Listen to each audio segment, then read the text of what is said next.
sardinha para o meu lado, para a divulgação da ciência. Qual é? É para a produção de conhecimento, tá? Muitas aulas de campo, elas acontecem nesse local. Pessoas da UFRN, do IF, escolas estaduais, costumam visitar a Falésia de Tourinhos. Só que a gente está precisando estudar mais, tá? Eu preciso ter mais informações, como o professor Venerano colocou, a gente tem que aprofundar mais, mas isso leva tempo, tá? Não é de uma hora para outra. E é uma falésia diferente das demais falésias do Rio Grande do Norte. Por quê?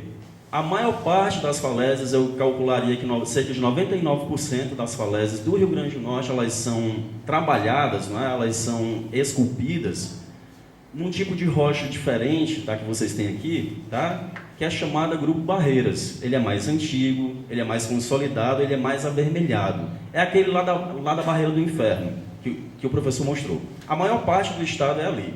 Mas a de Tourinhos e a de São José de Touros, lá no município de Touros, vocês conhecem? Elas têm mais ou menos o mesmo aspecto. Ela é bem peculiar, ela é bem diferente. Tá certo? Já foi feita datação desse material e, para a ciência, é consenso já, pelo menos até o presente momento, esse material ele foi depositado há aproximadamente 120 mil anos. Tá certo? Existem resquícios de conchas e de outras espécies que ainda precisam de um detalhe maior. Nós não temos condições de fazer isso ainda, inclusive porque a ciência está pedindo socorro, né?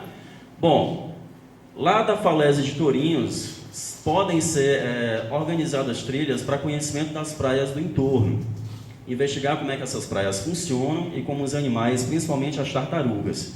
Eu acompanho as notícias daqui, de vez em quando, claro, né? Mas, assim, eu sei que existe uma área de desova mais ao norte, não, mais a oeste, vocês concordam? Como se fosse na direção de Pedra Grande, é isso mesmo? Pronto, o litoral todo, né? E houve um tempo que existiram muitos conflitos, né, em relação ao passeio de quadriciclo, porque está destruindo os ninhos. Como é que fica isso daí? Tá certo? Então, por meio dessa saída de trilhas, para conhecer, para fazer o percurso a pé, tomar cuidado, saber onde pisar, nós podemos educar as pessoas, os visitantes, a tomarem cuidado com isso.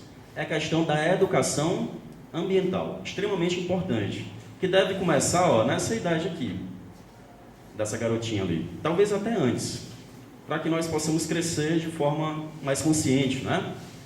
E outra coisa, pessoal, ela é extremamente importante para a divulgação da história natural da Terra. Pega o exemplo aqui da Falésia de Tourinhos, pega a Barreira do Inferno, pega a Ponta Negra, pega as praias do Ceará, Canoa Quebrada, Jericoacoara, da Paraíba. Pega todos esses exemplos e nós vamos tentando, quer dizer, entender como é que o planeta funcionava e como é que ele funciona e como é que ele pode ficar. É isso daí, é você tentar entender o passado, agregar as informações do presente para tentar se preparar para o futuro. Certo? Não dá para prever 100%, mas a gente pode tentar. Tá certo? Bom, por favor. Olha, aí um professor lá da UFRN veio fazer o campo, tá? Reparem que a vertente, ela já está bem... Cadê a vegetação que tinha aí? Né? Vocês conhecem bem essa área, melhor do que eu, certo? Por favor, avance. Olha só, dá para vocês perceberem essas camadas aí. Você não encontra esse tipo de feição em outras partes do estado. Exceto ali em São José de Touros, ainda é um pouquinho diferente, mas em outro ponto do estado, pelo menos até o presente momento, não há nenhum tipo de registro. Tá certo? Olha só, dá para vocês perceberem também, do ponto de vista científico, pessoal, isso é extremamente rico, tá? Ela é uma falésia peculiar, ela é diferente. Vocês têm um patrimônio extremamente rico aqui. Ainda que não pareça, ela não é só bonitinha, ela resguarda muita informação que pode ajudar a gente a entender como é que era o nosso passado geológico. Tá certo? Por favor. Bom, os chamados serviços culturais, não é? As pessoas vão lá para o topo para fazerem registros do pôr do sol. E eu coloquei aqui que é um tipo de paisagem que pode representar São Miguel do Gostoso. Ainda bem que vocês concordam comigo, porque senão eu ia ficar triste aqui, não é? Por gentileza. Esse é um registro que eu mesmo fiz há muito tempo. Assim, que bom que vocês têm essa visão sempre que vocês podem, né? Querem. Enfim, mas será que no futuro a gente vai ter isso daí? Certo? Se a falésia for realmente destruída, como é que fica a situação desse ponto, né? E a visitação, como é que ela vai ficar aqui também, tá bom? Por gentileza. Bom, e para encerrar, tá certo? Para que nós possamos continuar a apreciar essa bela paisagem, nós precisamos cuidar desse local. Então, a ideia aqui é criar um diálogo entre todo mundo que utiliza, o pessoal que mora no entorno, o pessoal das barracas, o pessoal que visita, todo mundo tem que conversar para chegar a um meio termo. Porque se a falésia for destruída, acabou-se. Por exemplo, se vocês perderem uma cabra, o pessoal aí que cria, não é? Se perderem uma cabra, exceto pelo valor sentimental, mas você perdeu uma cabra, perdeu uma vaca, você consegue comprar outra depois, mas se essa falésia for destruída, ó, não tem mais não. A gente não vai estar aqui há 120 mil anos, não vão, essas condições que deram origem a essa falésia, elas não serão recriadas mais. Tá certo? Por gentileza. Ó, só para encerrar, marcas de pisoteio. João quer dizer então que você não destrói, destruo. Cada vez que eu faço uma trilha aí, que eu subo para tirar uma foto, que eu subo e desço e vou e volto, seja para fotografar, para medir, eu estou destruindo também. Tá certo? Então, se isso não for controlado, a falésia ela pode se transformar exatamente nisso daí. Tá? É isso que a gente quer? Vamos pensar. Bom, e para encerrar, tá certo? Dá para vocês perceberem que o mar ele está escavando de fato a base da falésia há bastante tempo e a tendência é qual? Ele continuar. Certo? Como nós vamos criar uma preparação, não sei, a gente já tem que começar de hoje, tá bom? Por favor, muito obrigado pela atenção, ficou fora de formato ali.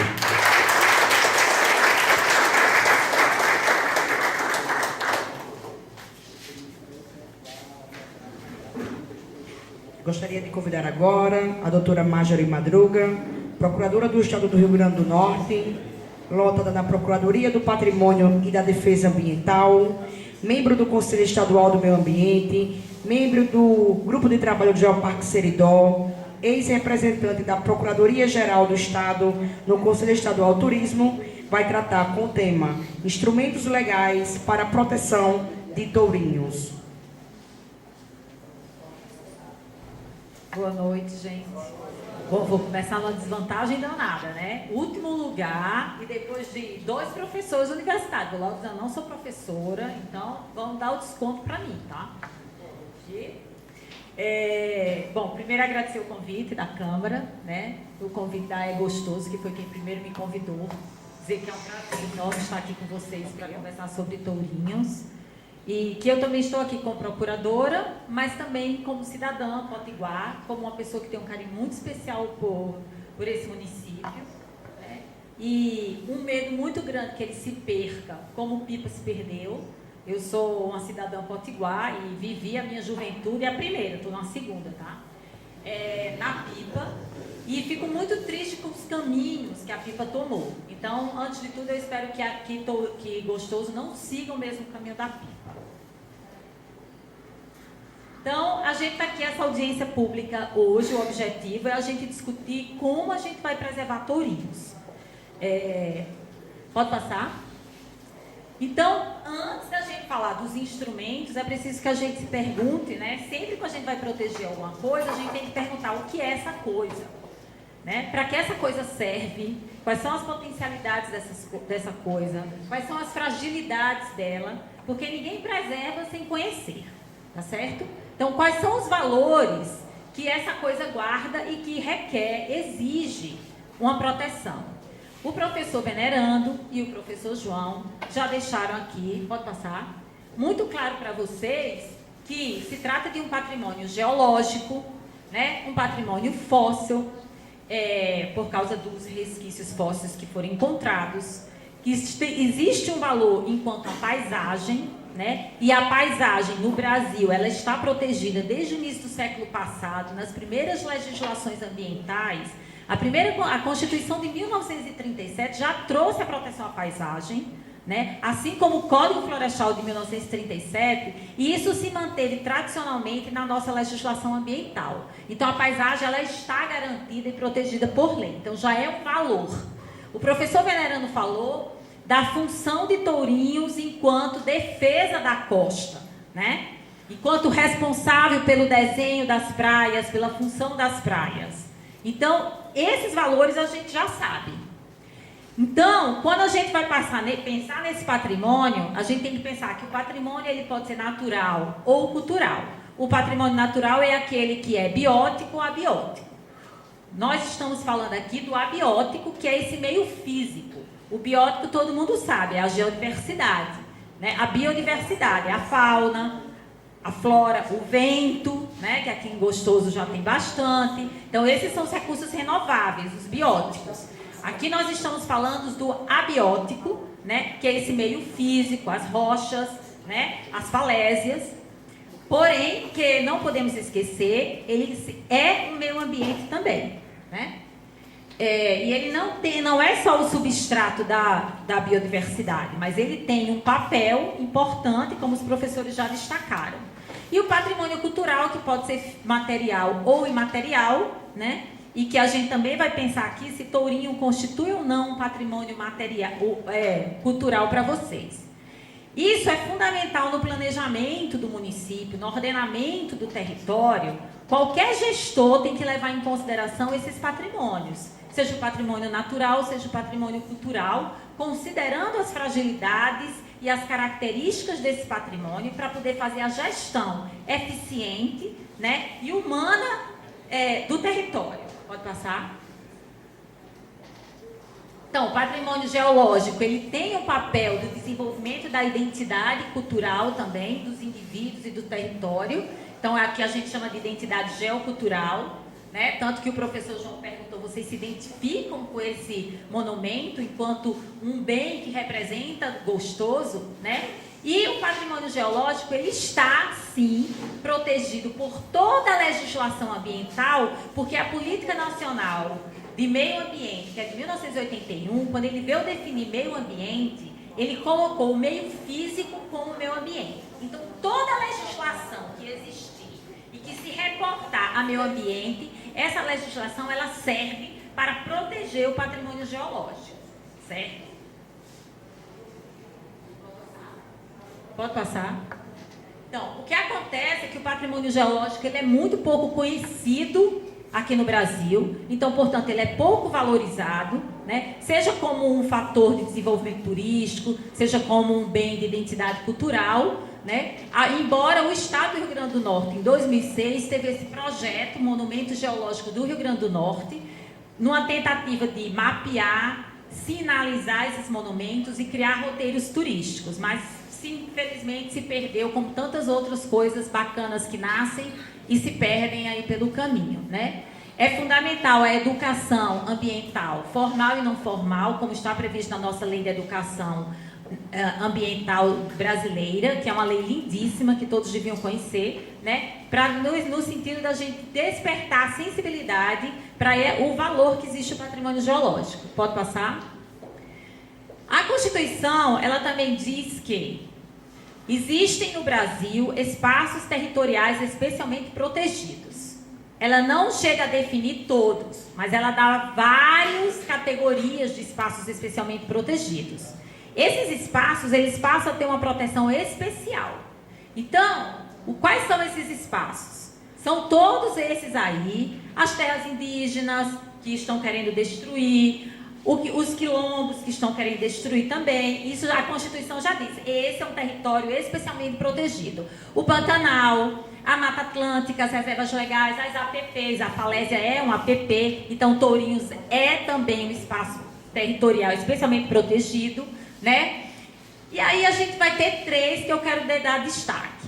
A zona costeira, as áreas naturais tombadas e as unidades de conservação. Vamos gravar esses três espaços. Seria Tourinho um desses espaços especialmente protegidos? Ou ele poderia vir a ser? Zona costeira, unidade de conservação, áreas tombadas. Pode passar? Tourinhos, então, é um patrimônio geológico e fossilífero. Ele está na zona costeira? por favor. Nem sempre a zona costeira, muitas vezes você tem municípios que não estão junto ao mar e são zona costeira, tá? Faz parte da zona costeira. Mas, vamos lá. A zona costeira é um patrimônio nacional pela Constituição Federal. Então, isso já dá um status de uma proteção especial, tá? Existe esse Plano Nacional de Gerenciamento Costeiro, que é uma lei federal de 1988, do mesmo ano da Constituição, que veio justamente com o objetivo de proteger os recursos naturais, renováveis e não renováveis, portanto, o patrimônio geológico, né, para difusão de conhecimento e para a melhoria da gestão do território. Esse é o objetivo. E tem como prioridade a conservação e a proteção dos seguintes bens: patrimônio natural, o meio físico, que é o que a gente está falando aqui, histórico, cultural, arqueológico, paleontológico, espeleológico e paisagístico. Então, portanto, de acordo com o Plano Nacional de Gerenciamento Costeiro, Tourinhos é uma área de conservação e proteção. Pode passar? Existe também o Plano Estadual de Gerenciamento Costeiro, que é do ano 2000, essa lei aí, 6.950, pelo Plano Estadual do Rio Grande do Norte, né? A zona costeira, qual é o objetivo dela? É fazer a gestão integrada, descentralizada e a utilização dos recursos naturais de forma participativa, por isso que a gente está reunida aqui hoje, tá? Visando duas coisas: a melhoria da vida das populações e a qualidade ambiental. Então, a gente tem uma lei no Estado que também diz que toda gestão da zona costeira tem que ter esses dois objetivos: melhorar a vida das pessoas e a qualidade ambiental. Essa lei também diz que o Estado deve ter o seu zoneamento ecológico e econômico. O que significa isso? Conhecido como o famoso ZE. É mapear o território, dizer aonde pode ter as atividades econômicas, aonde deve ter o lazer, aonde as pessoas devem morar, como cada atividade deve ser exercida naquela área. Infelizmente, no estado do Rio Grande do Norte, nós não temos o ZE do estado, nós só temos o ZE do litoral oriental, que é o que começa na fronteira com a Paraíba e termina em Rio do Fogo. O ZE do litoral setentrional, que é este aqui, onde nós estamos, ele não foi ainda elaborado pelo Estado, embora tenha uma ação judicial que condenou o Estado a fazê-lo, mas até agora, infelizmente, a gente não conseguiu avançar, né? O Plano Estadual de Gerenciamento Costeiro também diz o seguinte, que as praias, assim como o Plano Nacional, são bens de uso público e de livre acesso a qualquer um. No entanto, ele cria uma exceção. Ele diz lá na frente que, ressalvados os trechos de segurança nacional e aqueles incluídos nas áreas protegidas por uma legislação específica. Ou seja, eu posso, excepcionalmente, proibir o acesso a determinadas áreas da praia ou limitar o uso. Certo? Então, isso não é nenhuma ilegalidade. A lei prevê essa possibilidade. Pode passar?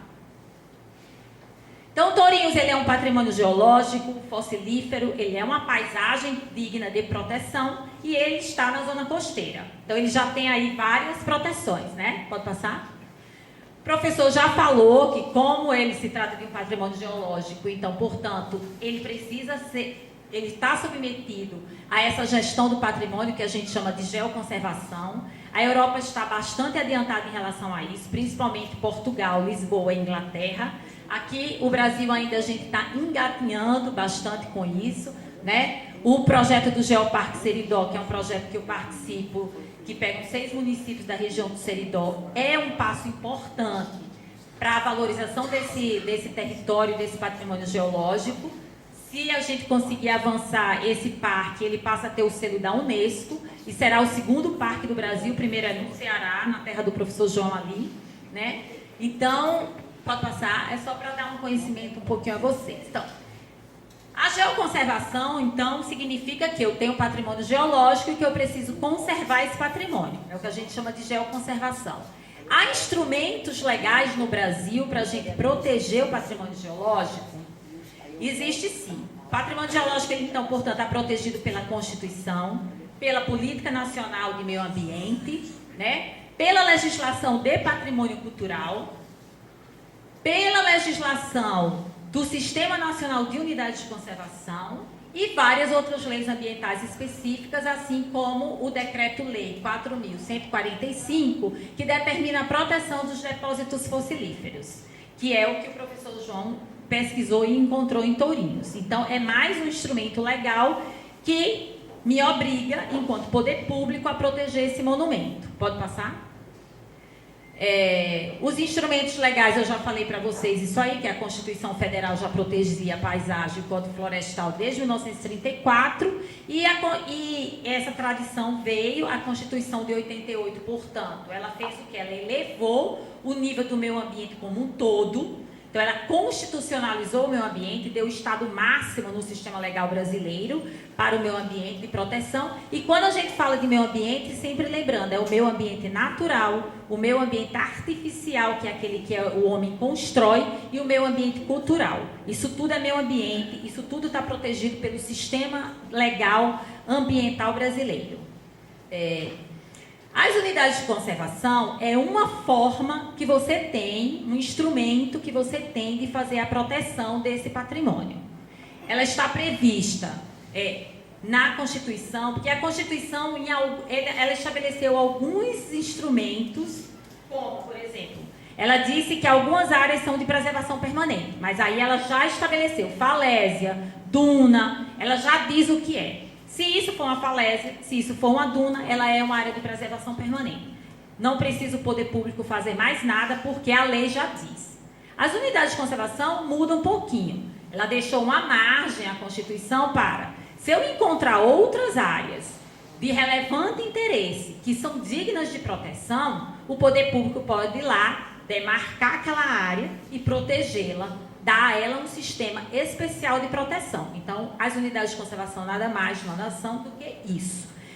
E um dos objetivos é proteger a natureza geológica, geomorfológica, espeleológica, arqueológica, paleontológica e cultural.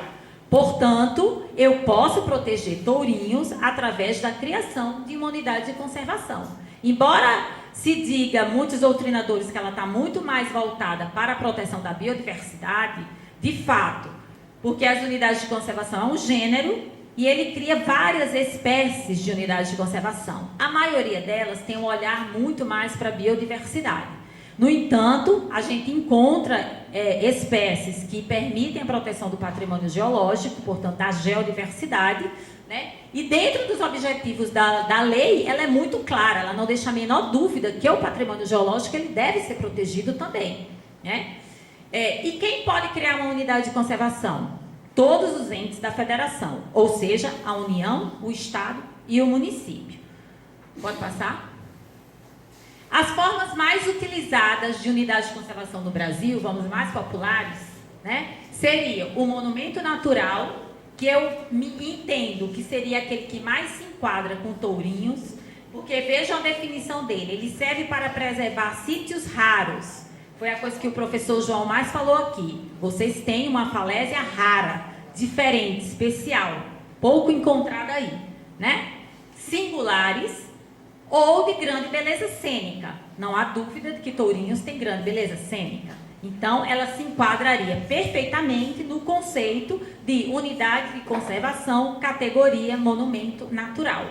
A gente tem outros muito comuns, que são os parques, as áreas de proteção ambiental, mas eu entendo que não é o caso, porque normalmente são instrumentos legais utilizados para áreas muito maiores. E Tourinho é uma área muito pequena, para que a gente pense em criar qualquer outro tipo de unidade de conservação.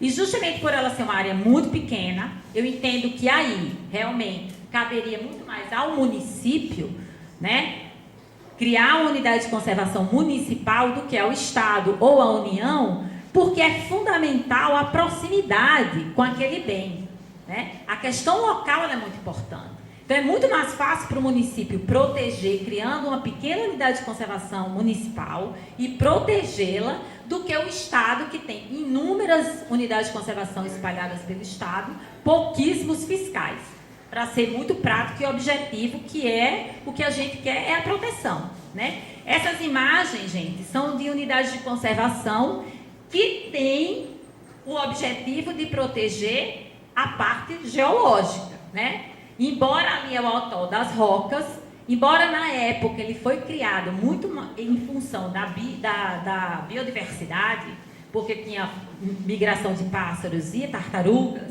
né? Ele hoje seria, com certeza, criado também em função dos aspectos geológicos que são bastante relevantes na formação do atol. É o único atol do Atlântico Sul e um dos menores do mundo, tá? Ali é o Parque Fossilífero no Piauí, ali é o Parque dos Dinossauros na Paraíba e ali os Colchões Rochosos no Rio de Janeiro. Então, todos são unidades de conservação que têm a finalidade de proteger o meio físico, né? O patrimônio geológico. Pode passar? E aí, então, a gente vai agora pensar, Tourinhos pode ser também um patrimônio cultural? Pode passar? O que é um patrimônio cultural? A Constituição Federal, ela inovou bastante, foi bastante arrojada, quando ela trouxe um novo conceito de patrimônio cultural para o Brasil, que era um conceito de maior vanguarda no mundo, de dizer que patrimônio cultural, ele é tudo aquilo, ele não definiu é isso ou é aquilo, é tudo aquilo que porte referência à identidade, à memória e à ação de grupos sociais que constituem a sociedade brasileira.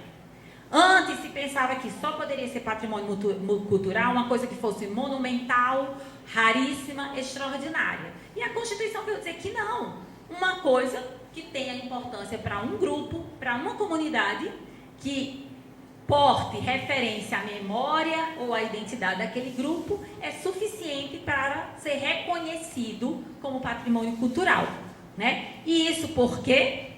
Porque a Constituição também disse que um dos direitos fundamentais da sociedade é o acesso à cultura, é o acesso aos bens culturais. E, portanto, para eu ter acesso à cultura, eu preciso que o bem esteja preservado, senão eu não vou poder exercer o meu direito. E o Estado estaria obstacularizando o exercício do meu direito. E aí, o parágrafo 1º do 216 vem dizer que, então, cabe ao poder público, e aqui o poder público é qualquer um, poder executivo, poder legislativo e poder judiciário, né, de qualquer das entes, ou seja, da União, do Estado e do município, promover a proteção do patrimônio cultural com a colaboração da sociedade, que é o que a gente está fazendo aqui, né? Através dos seguintes instrumentos: inventários, registros, vigilância, desapropriação e tombamento. Desses instrumentos, a gente vai pensar no tombamento, que é o que mais se enquadraria aqui, no caso de Tourinho, diante desses dois deveres que o poder público tem quando se depara com patrimônio cultural: preservar e não destruir. A Constituição deu essas duas obrigações ao poder público. Pode passar? Então, o que é o tombamento? Ele é um instrumento legal que o poder público tem, é um dever e é um poder, né, de declarar aquele bem como patrimônio cultural. O Estado, ele vai reconhecer, ele não atribui valor ao bem. O bem, ele é portador do valor. Ele existe ou não existe. Cabe ao poder público apenas reconhecer e declarar oficialmente através do ato de tombamento. Quando o poder público faz isso, aquele bem ele passa a ser submetido, portanto, a um regime especial de proteção.